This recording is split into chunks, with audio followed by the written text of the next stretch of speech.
my darlings, how are you all? Hope you're all okay. You have to excuse the scruff bags today. We've started packing the van already, so I've been in and out of the shed getting all the stock over with Josh, bless him.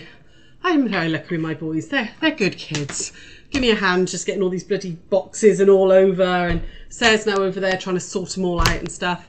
Still no scaffolders, so they're now 6 days late. They were supposed to come Thursday and then Friday, and then they said they would come Monday, and then said they would come in Tuesday, and still no scaffolders. So that's all good fun. And I'm not going to be here for the rest of the week, so they're buggered now until I get back. So yeah, that's about it really. It's just crazy busy trying to get ready for Harrogate. No other news though, I don't think. Oh no, there was something I meant to tell you today, and I've forgotten what it was. It'll come back to me. It'll come back to me. I'll tell you when it come back to me. So, hello, my darling. Hi, Claire. Hi, Anne. Hi, Natalie. Hi, Carolyn. Hello, lovelies. You're all coming online, which is good, good, good. Is it just me or is there no video? Have you got video, guys? Can you see me? I'm not frozen, am I? What's going on? What is going on? Why have I got no... Am I there? Oh. No, I can... Yeah, I've got video. Has everyone else got video? Oh, don't scare me like that, Claire. You can see me. You're watching on the train to Copenhagen. Oh, amazing. That's cool. It's all fine. You can see me. When are you going to say... yeah, the shop shuts on Mondays, but not till October. You've still got a couple of weeks for that. No, that wasn't it, love. There was something else. There was something else we were talking about yesterday. I thought, oh, I must tell them that. It's tomorrow. Can't remember. I'll let you know. I'll let you know. Anyway, so what we're going to do Bottle of the Week today. It's fine. Cool. As long as everyone's fine. Claire, I think it's you, my darling. Sorry. We're going to revisit June Tailor because some of you won't have seen it. Some of it. This is a new block. This is one of her new ones that she brought over to us at Festival of Quilts.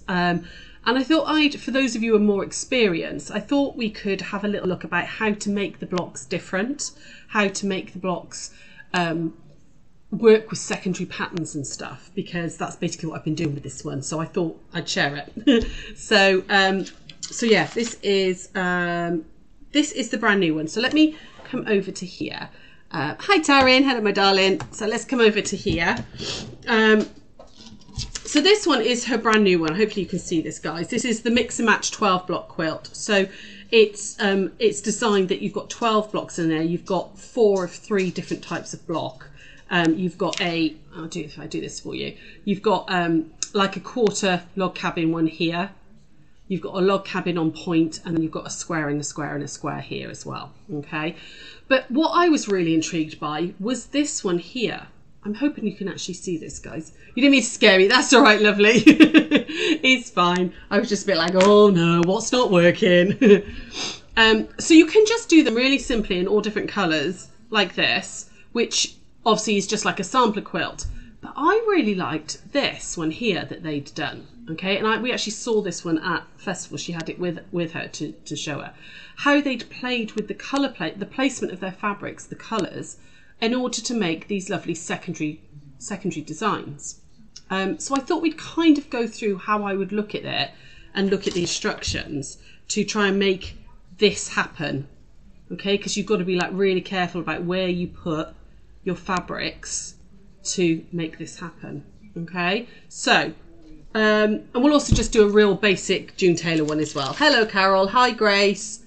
No problem about being late, lovely. That's absolutely fine. So what I did first of all, now if I did this again, I would actually photocopy this and I would colour into these so that I know. Can you guys see this okay? Do I need to go closer, or is that okay as it is? I can drop the camera closer if you need me to.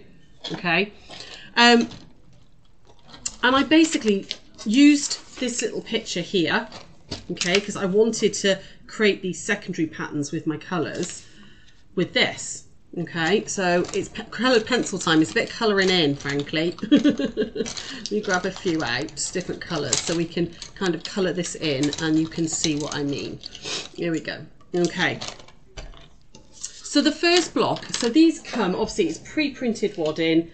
you know, just like all the other June Tailor ones that you cut out, okay? It's all got the numbers and everything.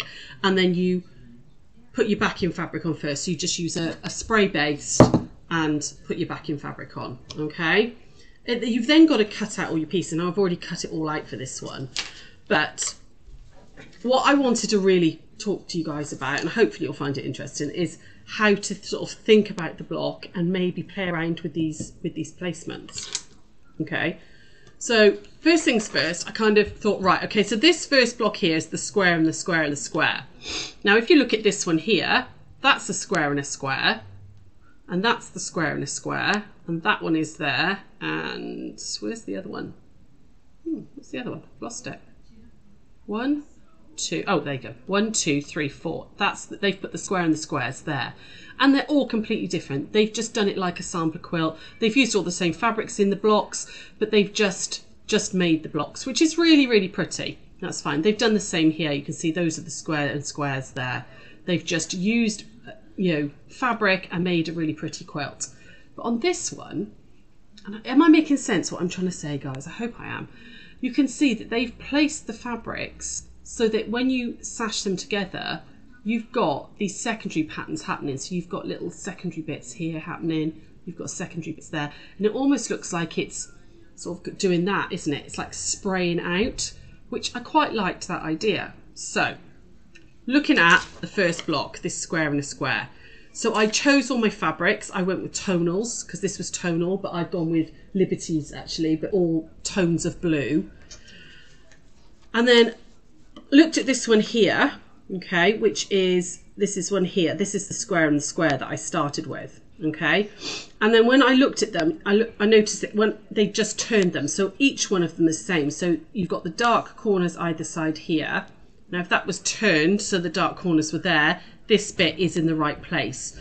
So it's not that they've done each individual block completely different. They've worked out that block and they've done the 4 the same and then just turned them, okay? So where you get to do a bit of colouring in. So I decided on what my colours were going to be, okay? So I've got 5 colours in there. So I looked at this little picture like this and thought, right, okay, so they've got a yellow in the front, a middle there, which is also on the outside, so I'm going to call that A, okay? So A is going to be red for us, all right? So the little one in the centre is red, so I would colour it in, and then those 2 outside ones. And this is why I would photocopy it, so I could colour it in as many times as I want, all right? So that's my first one. My next row, which is 2 and 3, which are the ones either side, are actually different fabrics on this one. Okay, so we're going to go 2 up here like that, which is one colour, and then this one down here, which is another colour. All right, so I'm looking at breaking it down, so I've got one either side like that. Okay, the ones opposite, 3, 4 and 5, you can see are the same as 2 and 3, but again opposite sides. So 2 is the same as 5 there, so we're going to do that. And then 3 is the same as 4. So I've got something that looks like that now. Okay, can you guys, is this close enough? Can you see what I'm doing and how I would break this down? I then looked at these triangles that are going round, okay? And actually, they've put the same fabric as 2 and 5 here and here on those ones there as well. Okay, so it makes it, it's more like a little crown block than stripes, you know, where this is very, you know, normally we would do, like on here, you'd do it in different colours, wouldn't you, on this one? They've actually made them the same, so it makes it a block of fabric, which gives that kind of sunburst effect. So 6 and 9 here are going to be the same colour, so we're going to colour those ones in like that, okay? And then 7 and 8, which would be these ones here, are also the same colour.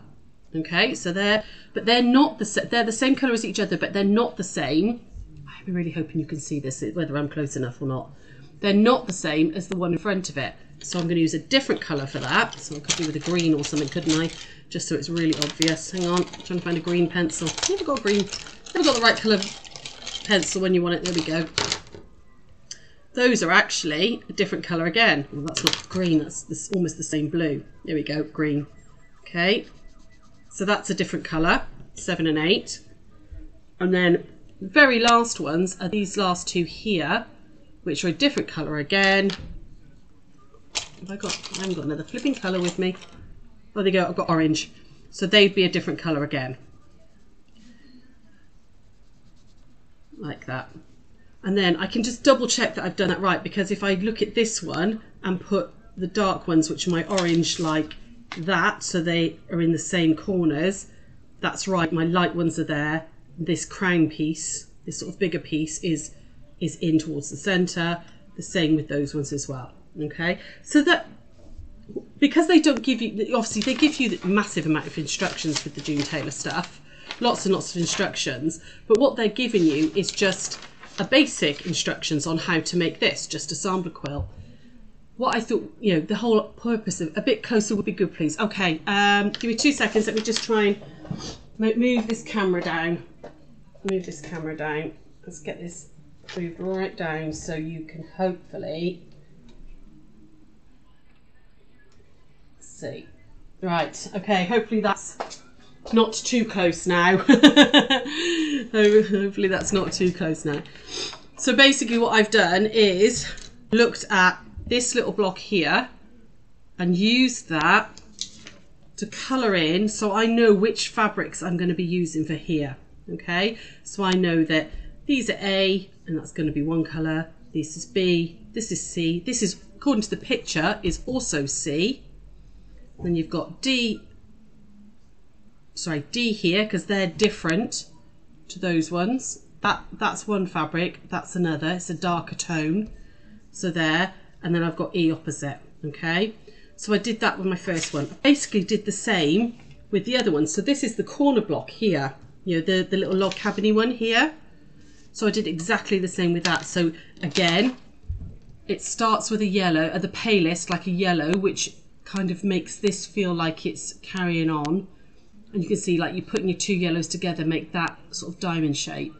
So that would be, A was a red, so A would be here, like that. And I just went through. So the fabric they used here is that one there.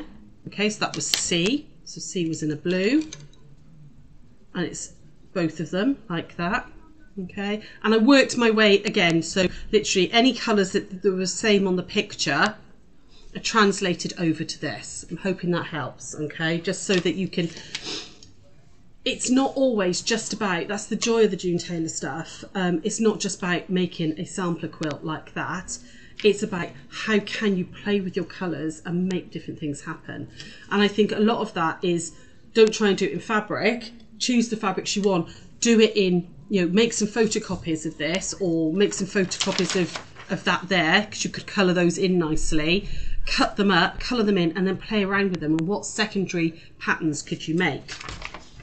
So once I'd done all this, okay, and worked out which colours I wanted where, then I went through my cutting instructions. So piece 1, I needed a 3.5 inch square, so there we go. So I'm doing it in like all greys and blues, so 3.5. Pieces 2 and 3, so 2 needs to be in one colour, 3 needs to be in another colour. So I did that and that. Okay, 4 and 5, so I'm looking at the picture, 4 and 5 again are at the same size but different colours. So, oh, hang on, where's all my pieces? They've all gone out of place. There we go, so there's 4 and 5. Okay, 6, 7, 8 and 9 are 2 5 3/4 squares cut in half diagonally. So 6 and 7 are actually different colours, so but 7 and 8 are the same and 6 and 9 are the same. So I cut one square in half, so I've got 2, which will be 7 and 8, and then I cut another square, which is in my C again, C fabric, like that. Okay, so I've got all my pieces, and then my final pieces are the really big outside ones. I've done all that for all 4 blocks. So I am going to just go through the basics of June Tailor for you, just because some people won't have seen it. I know we've done a little bit of before. Never done quilt as you go, might give it a try. Oh, you ought to, lovely. It's super, super easy. Now, I'm sort of kind of going through the more complicated bit today if when you want to make it different. But if you just want to have a go at it, it's as easy as this. All right. So now I don't know if I'm too close now or whether this is all right. So number 1 was my A fabric, and it was a 3.5 inch square. So that is going to go in like that. Okay. And it should hit the blue lines. Number 2 was C. Okay. So I've gone back to I'm keeping referring back to this. So it's C. So I know my C fabric is this one. And that's going to go on like that. And you're going to line those raw edges right sides together. Quilt as you go is the few times I do actually use pins as well. It makes life easier, right? And then number 3 is my B fabric, and that's going to go on like that, okay? But I'll put that on after I've done this one, all right? So let's have a little go over to the machine. Hopefully I'm over here. Is that doesn't look like that's in the right place. Right there? Is that about right? Let's see. Let's see. Let me just scroll up on the screen a minute and let's see if that actually is in the right place, because I can move it if not. So, because we are, let me just lift the foot. Because we are going to be sewing directly onto the wadding and obviously therefore straight through to your backing as well, you've got a little bit of thickness. There we go, that's better, I can see it now. You've got a little bit of thickness here, so I would put your stitch length up to about 3 to 3.5. Okay, right, I'm just going to go back down so I can see your comments. The other thing I would do is I would use my normal foot or my walking foot. Okay, Chris, Sarah, with the key fob you demonstrated yesterday, would you still make it in the same way when using the crimped metal end? No, you don't have to join the edges, hun. We did that closed loop thing with the joined edges. You don't need to do that because that goes in the crimping, I believe. I've not made one with a crimped edge. Carolyn might be able to tell you because she's done a lot with the crimped ones. But I don't think you need to join the edges. You'd kind of shove the raw edges in and then crimp over it. But I think so, anyway. So I've upped my stitch length to about 3. And I'm using my ordinary foot. Like I said, you could use your walking foot if you want. All of the seam allowances have been worked out for you. So I'm going to set my machine. On my machine, it's 5.5 on my width. So the needle's moved over. And that's my 1/4 inch. You want it to be a scant quarter, really, just under a 1/4 inch. Okay. I'm going to drop the needle, drop the foot, drop the needle in, holding on to the top thread. And then pull the needle out and pull that bobbin thread up. Can you see that bobbin thread's just there now? Because this is actually the back of your quilt, you don't want all horrible manky little knots under there. So if you pull that bobbin thread up, it's all going to be disappeared in the seam allowance on the right side. Okay, so I would back stitch, or not back stitch, but lock stitch if you can, like that, just a couple, and we're going to stitch down 1/4 inch all the way down. And those of you who know June Tailor know that this technique is the same no matter whether you do a block or whether you do a stocking or a bag. It's all done the 1, 2, 3 method like this. Okay, so I'm going to take that out, pin out. Don't put an iron on it at this stage. The wadding stretches, and when you can see, when you push that out, I'm hitting the blue line here, okay, which is what you want. Put the pin in there to hold that out, and now I can turn it and do number 3. Okay, so I'm going to put number 3 on like that, lining up those raw edges and on the blue line. Grab that top thread and drop it in, drop it back out, pull that top thread up, drop my needle back in. Ooh, just reline that up. There we go, and away we go again, like that, all the way to the end. Lock it off. So it's incredibly easy, this, which is why I think sometimes when you're a bit of an experienced quilter, you might be a bit put off, which is why I liked the idea of playing around with it a little bit more. So if we come back over here a second, hey, playing around with it, playing around with your colour placement so that we can see what other patterns we can make within the blocks, So I think if you are more experienced, this is an ideal opportunity to do that. Okay, so there we go, 1, 2 and 3 on. Number 4 is going to be the same as this one. okay, according to my little colour chart. So that's going down there like that. And then I'm going to pop a pin in there just to hold it from moving.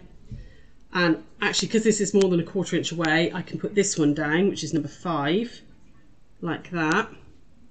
Okay, here we go, and stitch down those. And then what I'm going to do is I'm just going to keep carrying on. I'm going to stitch all of them down and see, you can see how quick this is. Okay, so let's go over here and off we go. So now while we're in the center of the block, you need to continue to drop your needle in and pull that bobbin thread up. Come on, like that, because you don't want it. Once we get to these end bits that are over here, it's going to be trimmed off anyway. So down we go. These are genuinely the fastest blocks in the world. It will take you longer to cut the fabrics out than it will to actually do the blocks, okay? Because they grow super, super fast. And if you've got a quick present you want to make, you know, or you just, you want a quick quilt for the winter, this is an ideal way to do it. And if you are more experienced, it's really good fun. I've really enjoyed playing around with the colours and colouring in and thinking, oh, actually that one will work there, that one will work there, and making it work. Okay. I think I timed it last night. I think the one that I did took me 7 minutes start to finish to have a completely quilted block. There we go, like that. And then we are on 2. So I know, if I look at my, sorry, just go back to my picture, that these fabrics are the same as those. So I know that this one is going to go on here, like that, which feels a little odd putting the same colour against the same colour, but it's because we're trying to make those secondary patterns. Okay, so I know that that one's going to go on like that. I don't know if you can see as well. Can you see this little bit here on this little bit here? That's for you to line the corner of your triangle in, so that you get that perfect, placement as well. They're there for you to put your triangles in. Okay, so there we go. Oh, I did pull my thread up. Oh, well, never mind. I'll deal with that mess. There we go. So that one's that side. Like that. Okay. Pin in there. If you've got a little bit over the blue line, that doesn't matter. Okay. You love this method. I know it's really cool, isn't it? Really, really cool. I love this. I really enjoy Quilt As You Go. Don't get me wrong. I love designing my own patterns and making them, and I get a huge amount of joy out of doing that. And I like the whole process. But sometimes you just want to stitch. You don't want to think too much, but then you don't want something too easy that's going to be boring. So that's what I like about this, is that by colouring in and playing around with your colours, you can make all sorts of other things happen, which I really liked. There we go. That one in like that. Pop a pin in there. So my next number is over here. So we're going to put that one in there. Take that pin out now. That in like that. Line that one up. You can see now I've done the first couple. I'm not even bothering to. Oh, I've done it again. Didn't pull the bobbin thread up. I'm going to have loads of mess to deal with on these ones. It's because I'm talking and not concentrating. Here we go. We're going to add this one on this side. Let's get rid of that pin there. Okay, use those little markings on the wadding to make sure it's all lined up. Like that. There we go. If I grab the top thread now, I'll remember. Here we go.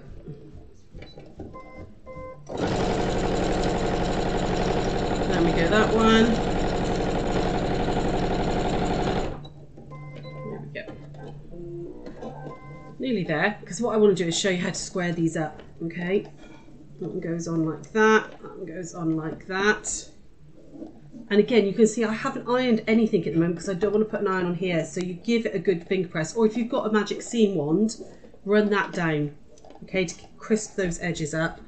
And then I want E to come off here. So this one's going to come off this side. Oh, just dropped a pin on the floor. There we go. So that one's going to come off this side, like that, there. Now I don't need to worry about pulling it up now because that's going to be trimmed off later. So I can come all the way down. I would suggest with this, starch your fabrics before you cut them. Okay, it does hold better, and it means you can finger press them better if you do that. It definitely seems to work better, I find, if I've starched my fabrics really well first. Okay, and then this one I know is opposite, but you know, if you're, this is the fourth one of the 4 that I've got to do of this, so I know the sequence now. But just keep referring back to your little drawing, your little colouring in about where you wanted to play around with your fabrics and stuff. So I'm going to come all the way down there like that. There we go. And my last 2. So flip that one out like that. There we go. Oh, I'm going to put a pin in the end of that one now just to hold that back out my way. And ooh, see, you can. Because I'm not having to iron either, it's also super quick, so we're going to iron it at the end because you don't want to touch an iron to the wadding. It will stretch. It will stretch. So it's basically staying under the machine the entire time, which also makes it really, really fast. There we go. Nearly done. Nearly done that whole block in what? Is that 6 minutes? And that's with me yabberting on as well. There we go. All the way down. And all the way off on that one, and last piece, and then I can show you, because I've done some of the others, so I thought I could show you how when you put them together they create those secondary patterns. Hopefully if I've worked it out right, they will. So we're just getting everything together now. Sarah's just sorting out all our big storage boxes to make sure we've got everything to need, and then the boys are going to come over and help us pack all the fabric into the van because it gets heavy work. So there we go. Right, I'm going to come over to here. Okay. Grab the ironing board and iron. Oh, I'm dropping pins everywhere today. Dropping pins everywhere. Okay, and then I can now give this a good press because I'm not going to be touching the wadding, so I shouldn't stretch it. All right, so now you can give that a good press. Okay, like that. All the way around. Give that a nice, and you don't want to press too much because you don't want to flatten the wadding too much, but you just want to crisp up those seams. Okay, so super fast. I've got some that I've already trimmed up over here, which I can show you. Okay, because I wanted to show you how hopefully it's worked. So this is these ones. There you go. I've got 1, 2. Is that too close now for you? Is that okay still? 3. And the 4th one I'll trim up later. I'm not going to square that up now. But you can see I've done them all the same, which when we look back at this should hopefully be this here. In fact, I'm going to put it back up so I've got a bit of space so you can see these. I'll put it back up a little bit. Ooh. Oh, I could do with this being like on a robot arm and just press a button and it goes zoom. So I can see that they've put those 2 like facing inwards like that. So I'll just get rid of all this so I can make some space. So this one has got the dark coming in first like that. And then this one next to it has got the dark going in like that. Okay, so you've got the idea that this is happening here. Okay, and these in the center I've done those ones. Okay, so that I've got the same dark edge there, so the same dark fabric here is on the edges there, which is that one. So that's going to go in like that. Now obviously this doesn't quite fit yet because you haven't got the sashing and all in, but again, so that's in there and then that's meeting into that like that. So I will just put them in touch in for now. Now it looks a bit odd at the moment, but hopefully when I've put it all together, by following that colour scheme and everything, it's going to look, it will, because you see once the sashing goes in, that'll look like that's joined to, you know, like that. The angles will be right once it's all sashed, and you'll get this bit here. So that's what I wanted to show you today, was how to play around with a June Tailor, because we do lots of them that are very, very simple, like the London Labyrinth or the Paris on Point, and I think they get overlooked sometimes because they're just a square like that, where it can be a bit dull sometimes, can't it? It can be a bit boring. But actually, this kind of showed me that, you know, this sample that somebody had done, and I've seen this one in real life. She brought it with her to festival. When you think about playing around with the same block, but playing with your colours so that they matched up and stuff, and you get secondary patterns. I think it's worth getting those colouring pencils out, photocopying something and colouring it in and seeing, right, well, if I did that colour and that colour, what would happen when they go together? Because, yeah, like I said, I don't necessarily want you to think that, you know, June Tailor's boring, because it's not boring, but we can get a bit bored of doing the same thing over and over, can't we? Well, I do anyway. That's why I don't make repetitive blocks. But I would never, on like this one, I would never have thought of doing these like this. So I've got a bigger piece of the same fabric. You know, we're so used to, and this in the centre as well. You know, if you look at, where is it? This one here, that's actually this block, because they've done one in the centre, same colour all the way round, same colour all the way round, same, you know, like that. So they've done that. But actually, by offsetting some of those colours, they're going to create really interesting secondary patterns. So that's what my little thing was about today, was looking at a block and thinking about your colour placement rather than just that's a block. What happens to that block when it goes into something else? Okay, so slightly odd one because I know we've touched on June Tailor before, but I just thought it might be interesting for you to see how to play around with your colours and what can happen.